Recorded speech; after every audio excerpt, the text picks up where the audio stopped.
विद्यार्थी मित्रांनो, भाग 2 या इतिहास विषयाच्या संदर्भामध्ये आधुनिक महाराष्ट्राचा इतिहास या पेपरच्या संदर्भानं युनिट क्रमांक 1 प्रखर राष्ट्रवादी भावनेचा उदय हा महाराष्ट्रामध्ये आणि पर्यायानं भारतामध्ये कसा झाला या संदर्भात आपण प्रथम जो भाग बघितलेला होता त्याच्यामध्ये राष्ट्रवादाचा उदय, त्या उदयाची कारणं असतील, महाराष्ट्रामध्ये नामदार गोपाळकृष्ण गोखले यांच्या कामगिरी बघितलेली होती. म्हणजे आपण प्रखर राष्ट्रवादाचा उदय बघितलेला होता आणि नामदार गोपाळकृष्ण गोखले यांची कामगिरी बघितलेली होती. आता या युनिटमधला शेवटचा जो भाग आहे तो भाग म्हणजे लोकमान्य टिळक यांचं कार्य 1905 ते 1920 या कालखंडामध्ये लोकमान्य टिळकांनी कोणती कामगिरी केली हा भाग याच्यामध्ये येतो. 1905 ते 1920 हा कालखंड टिळक युग म्हणून ओळखला जातो.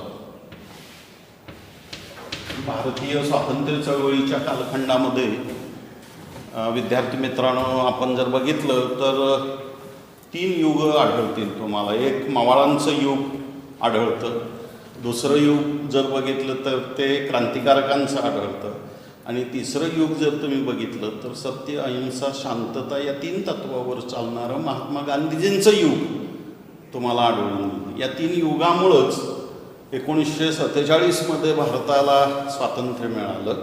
परंतु सुरुवातीच्या कालखंडामध्ये भारतात पर्यायानं महाराष्ट्रामध्ये ज्या ज्या लोकांनी महान किंवा मोठं कामकाज केलं त्याच्यामध्ये लोकमान्य टिळक अतिशय महत्त्वाचे नेते म्हणून ओळखले जातात. 23 जुलै 1856ला रत्नागिरी जिल्ह्यातील चिखली या गावी लोकमान्यांचा जन्म झाला. त्यांचं माध्यमिक आणि प्राथमिक आणि माध्यमिक शिक्षण हे रत्नागिरीमध्येच झालं. त्यानंतर ते पुण्यात आले. पुण्यामध्ये त्यांनी डेक्कन कॉलेजमधून BAची पदवी घेतली. इतिहास आणि अर्थशास्त्र आणि प्राचीन भारतीय संस्कृती हा त्यांचा अभ्यासाचा विषय होता. त्यानंतर त्यांनी पुढं कायद्याची पदवी घेतलेली तुम्हाला दिसून येईल.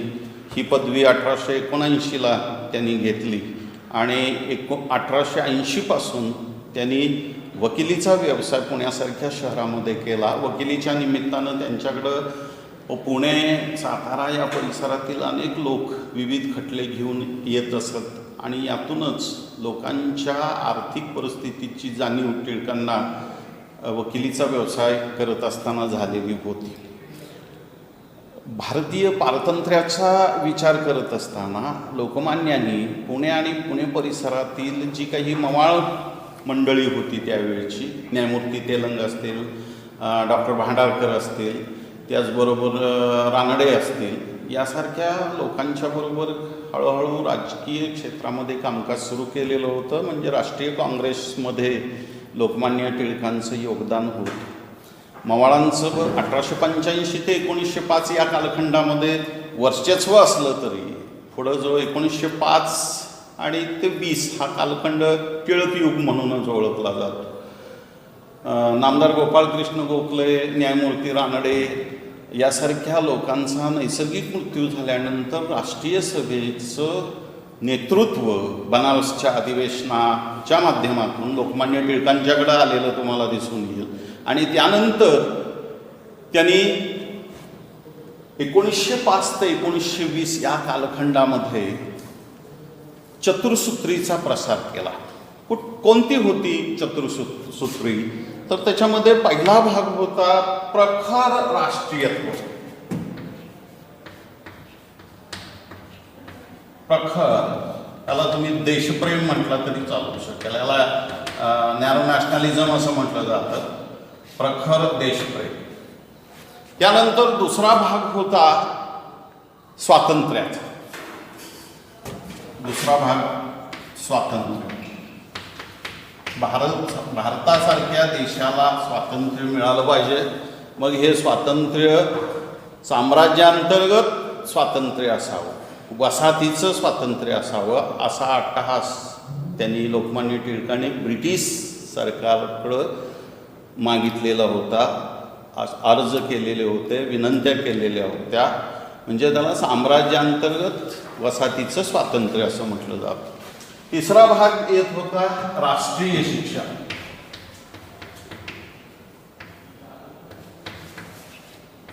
राष्ट्रीय शिक्षण प्राचीन भारतामध्ये असणारी गुरुकुल पद्धत आणि पाश्चिमात्यांचं नवीन ज्ञान हे मिक्स करून भारतामध्ये शिक्षण पद्धती सुरू झाली पाहिजे यावर टिळकांनी फार मोठा बेस दिलेला तुम्हाला दिसून येईल. त्याला राष्ट्रीय शिक्षण म्हटलं जातं. चौथा भाग होता स्वदेशी. स्वदेशीचा पुरस्कार म्हणजेच परकीय मालावर बहिष्कार. लोकमान्य टिळकांच्या कामगिरीचं विश्लेषण करताना विद्यार्थी मित्रांनो ही 4 सूत्र तुम्हाला लक्षात ठेवावी लागतील. पहिलं सूत्र प्रखर देशप्रेम, प्रखर राष्ट्रवाद, दुसरं स्वातंत्र्य, तिसरं राष्ट्रीय शिक्षण, चौथं स्वदेशी अपोजिट परकीय मालावर बहिष्कार. या 4 तत्वांचा प्रसार करण्यासाठी टिळकांनी 1880ला आगरकरांना घेऊन, विष्णूशास्त्री चिपळूणकरांना घेऊन पुण्यात न्यू इंग्लिश स्कूलची स्थापना केलेली होती आणि राष्ट्रीय शिक्षणाचा प्रयोग सुरू केलेला होता. आणि त्यातून भारत पारतंत्र्यामध्ये कसा गेला, भारताचा प्राचीन सनातन हिंदू धर्म कसा होता, गीता आणि उपनिषद तत्वज्ञान कसं होतं, पाश्चिमात्यांच्या विद्या, भौतिक विद्या ज्याला आपण म्हणूया, त्या कशा होत्या, हे मिश्रित शिक्षण देण्याचा प्रयोग आगरकर, विष्णूशास्त्री चिपळूणकर आणि लोकमान्यांनी न्यू इंग्लिश स्कूलच्या माध्यमातून केलेला तुम्हाला दिसून येईल. पुढं 1884ला म्हणजे 1880 न्यू इंग्लिश स्कूल आणि पुन्हा 1884ला डेक्कन एज्युकेशन या माध्यमातून या राष्ट्रीय शिक्षणाचा फार मोठा प्रसार लोकमान्यांनी करण्याचं तत्त्व स्वीकारलेलं दिसून येईल. सरकारच्या नादाला लागण्यापेक्षा महाराष्ट्रातील दानशूर मंडळींनी एकत्र यावं आणि राष्ट्रीय शिक्षणाचा प्रयोग सुरू करावा असा प्रयत्न लोकमान्यांनी स्वतःपासूनच केला. म्हणजे 1880ला आगरकर, विष्णूशास्त्री चिपळूणकर आणि स्वतः लोकमान्य टिळक यांनी न्यू इंग्लिश स्कूलची स्थापना पुण्यामध्ये केली. 1884ला आगरकर आणि लोकमान्य टिळक यांनी एकत्र येऊन डेक्कन एज्युकेशन सोसायटीची स्थापना केली आणि पुण्यासारख्या शहरामध्ये प्राचीन भारतीय परंपरागत चालत आलेलं शिक्षण आणि पाश्चिमात्यांच्या भौतिक विद्या या दोन्ही विद्या एकत्र देण्याचं केंद्र डेक्कन एज्युकेशन सोसायटीच्या माध्यमातून पुण्यासारख्या शहरामध्ये सुरू केलं आणि ते अविरत चालू राहिलं आणि त्याला फार मोठा प्रतिसाद महाराष्ट्रातील विद्यार्थ्यांनी दिलेला तुम्हाला दिसून येईल. म्हणजे हे कशासाठी, तर भारतीयांनी जर शिक्षण घेतलं नाही, भारतीयांनी प्रगत ज्ञान आत्मसात केलं नाही, तर स्वातंत्र्याचा उपभोग कशासाठी घ्यायचा असा एक विचार त्यांच्या मनामध्ये आलेला होता. आणि त्यातूनच आगरकर, भांडारकर आणि टिळक यांच्यामध्ये वैचारिक मतभेद सुद्धा झालेले होते. लोकमान्य टिळक म्हणायच्या अगोदर स्वातंत्र्य घेऊया आणि स्वातंत्र्य मिळाल्यानंतर आपल्या प्रजेला, आपल्या समाजाला पाहिजे त्या पद्धतीनं शिक्षण देता येईल, त्यांच्यावर प्रखर राष्ट्रवादी भावना, देशप्रेम हे मुद्दे त्यांच्या मनावरती बिंबवता येतील, त्यांचं मन साफ करता येतील, त्यांच्या बुद्धीला चेतना आणि चालना दिली जाईल असं लोकमान्यांचं मत होतं. आणि म्हणूनच 1880चं न्यू इंग्लिश स्कूल असेल, 1884चं डेक्कन एज्युकेशन सोसायटी असेल, या दोन्ही संस्थांनी पुणे आणि पुणे परिसरामध्ये फार मोठी लोकजागृती निर्माण केलेली दिसून येईल. देशप्रेम निर्माण केलं, प्रखर राष्ट्रीयत्व निर्माण केलं. लोकजागृती का, तर हिंदी जनतेचा उन्नतीचा मार्ग म्हणजे शिक्षण, शिक्षण हेच उत्तम हत्यार आहे या भावनेतून त्यांनी हे कामकाज केलेलं दिसून येईल. म्हणजे देशप्रेम, प्रखर राष्ट्रीयत्व आणि राष्ट्रीय शिक्षण हे बरोबरीनं लोकमान्यांनी एकाच वेळेला चालू केलेलं दिसून येईल. स्वातंत्र्य लोकमान्य टिळकांच्या माध्यमातून किंवा त्यांच्या दृष्टिकोनातून तुम्ही जर बघितलं तर व्यक्ती जन्मतः स्वायत्त असते. म्हणजे बाळाचा जन्म जेव्हा होतो त्याचा जो पहिला आवाज असतो तिथून ती व्यक्ती स्वायत्त असते, स्वातंत्र्यात असते. इंग्रजांनी भारतावर गुलामगिरी लादली, भारतीय लोकांचं शोषण केलं, विशेष करून आर्थिक शोषण केलं आणि या आर्थिक शोषणामुळं आमच्या परंपरागत कला विद्या याचा ऱ्हास केला आणि म्हणून भारतातील लोकांना स्वातंत्र्य देणं इंग्रजांना क्रमप्राप्त ठरेल आणि म्हणूनच त्यांनी केसरी आणि मराठासारखी वर्तमानपत्र सुरू केली.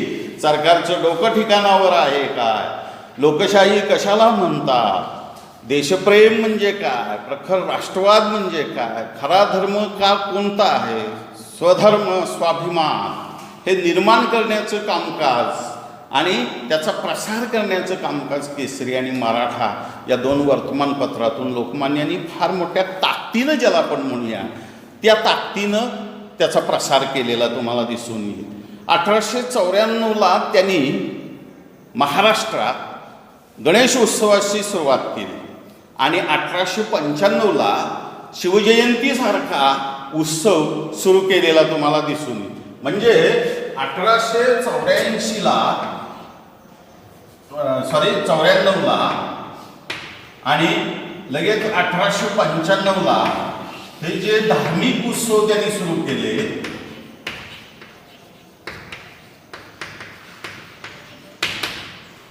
का केले धार्मिक उत्सव सुरू, तर लोकांच्या मनामध्ये स्वधर्माभिमान असेल तर लोक आपोआपच स्वातंत्र्याकडे वळतील.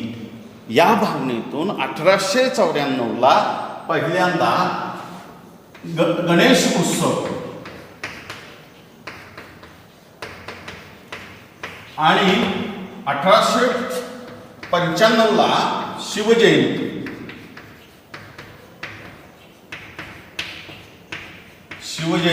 उत्सव यासारखे उत्सव लोकमान्यांनी सुरू केले. त्याच्या मागचं त्यांची जी थेरी होती, लोकांच्या धार्मिक भावनेला जर आपण हात घातला, बघा, लोकांच्या धार्मिक भावनेला जर आपण हात घातला तर लोक जागृत होतात. हा अनुभव लोकमान्य टिळकांना होता आणि म्हणून स्वधर्माभिमान जागृत करण्याचं काम परमेश्वराच्या माध्यमातून करता येईल म्हणून गणेश उत्सव आणि महाराष्ट्रातील नव्हे तर संपूर्ण भारताचं जे आराध्य दैवत होतं छत्रपती शिवाजी महाराज यांची जयंती सार्वजनिकरित्या साजरी करणं.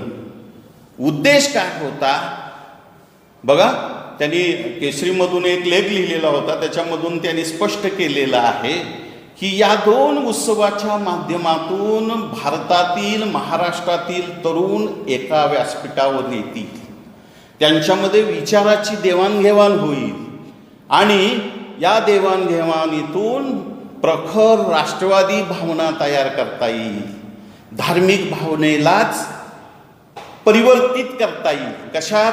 देशप्रेमात, प्रखर राष्ट्रीयत्वाच्या भावनेत.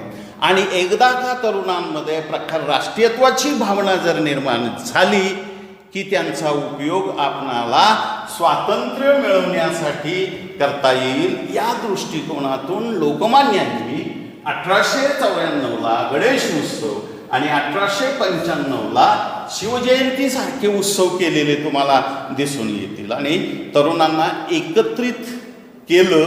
आणि 1905 पासून गमतीचा भाग तुम्ही जर बघितला तर सर्वप्रथम बंगाल, शिरीषकुमार बोस, बॅनर्जी याचबरोबर अनेक क्रांतिकारी गट बंगालमध्ये सुरू झाले.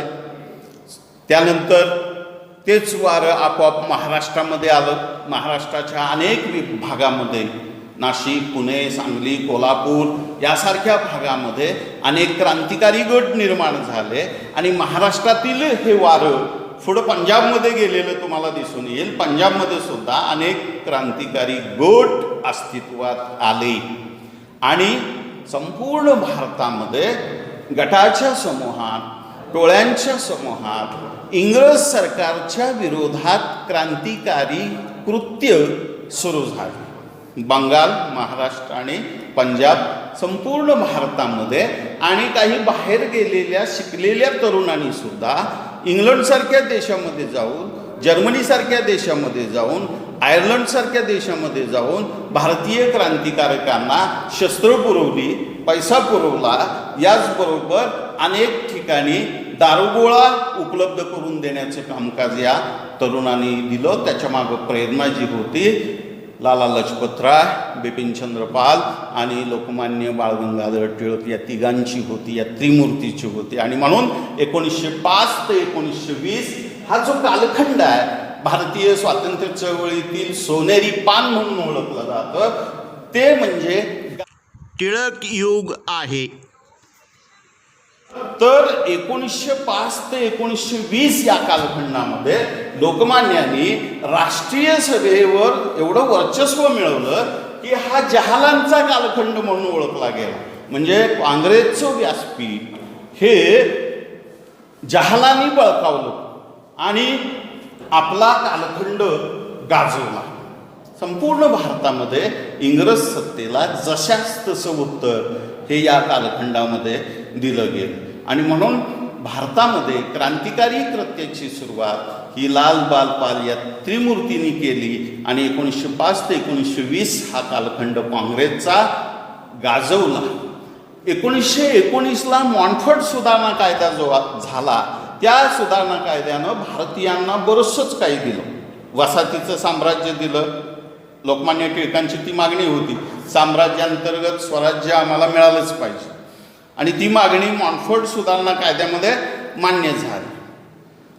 एक आयरिश लेडी आपल्याकडं हिंदू तत्वज्ञान, हिंदू धर्म याचा अभ्यास करण्यासाठी आलेली होती. तिचं नाव होतं डॉक्टर ॲनी बेझंट पाईट.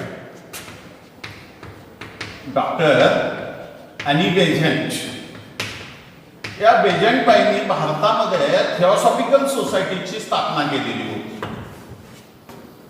ही लेडी मूळची आयर्लंडमधली होती आणि आयर्लंड सुद्धा इंग्लंडच्या गुलामगिरीमध्ये होता, इंग्लंडच्या वर्चस्वाखाली होता. आणि म्हणून तिथल्या क्रांतिकारकांचे जे नेते होते रेव्हरंड, त्या रेव्हरंडनी तिकडं होम रूल चळवळ सुरू केलेली होती. होम रूल चळवळ, त्याला लोकमान्य टिळक म्हणायचे स्वराज्य संघ चळवळ. आणि म्हणून ॲनी बेझंट बाईंना असं वाटलं की हिंदू धर्माचा अभ्यास करत असताना त्या राष्ट्रीय काँग्रेसच्या सदस्य झाल्या, राष्ट्रीय काँग्रेसच्या पुढारी बनल्या आणि लोकमान्य टिळकांच्या बरोबर त्यांनी काम केलं. होम रूल चळवळीचा जो भारतामध्ये प्रसार जो झाला किंवा त्याचा प्रचार म्हणा भारतामध्ये झाला, तो या दोघांनी केला. लोकमान्य टिळकांनी 1916 पासूनच स्वराज्य संघाचा प्रसार सुरू केलेला होता. भारतामध्ये वसाहतीचं स्वातंत्र्य ही मागणी लोकमान्य टिळकांची होती आणि स्वराज्य संघ ही चळवळ आयर्लंडच्या धर्तीवर भारतात डॉक्टर ॲनी बेझंट बाई आणि लोकमान्य टिळक यांनी सुरू केलेली होती. महाराष्ट्रामध्ये लोकमान्यांनी 1916 पासून ही चळवळ फार मोठ्या पद्धतीनं सुरू केलेली होती आणि राहिलेल्या संपूर्ण भारतीय प्रदेशामध्ये थिओसॉफिकल सोसायटी आणि डॉक्टर ॲनी बेझंट बाई यांनी या होम रूल चळवळीचा प्रसार केलेला तुम्हाला दिसून येईल. म्हणजे भारतात स्वराज्य संघाचा प्रसार लोकमान्यांनी केला आपल्या कालखंडामध्ये. वसाहतीच्या स्वराज्याची मागणी मॉन्टफर्ट कायद्यानं मान्य करून घेतली. प्रतियोगी सहकार्यता हे एक धोरण लोकमान्य टिळकांचं होतं.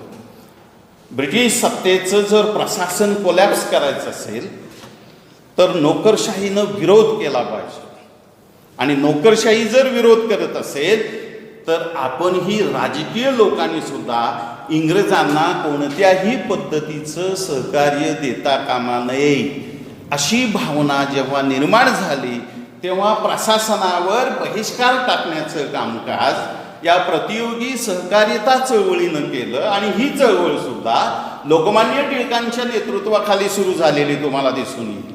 आणि बऱ्याचशाच ठिकाणी भारतातील प्रांतीय प्रशासन अनेक ठिकाणी 1905 ते 1920 या कालखंडामध्ये कोलॅप्स करण्यात आलं.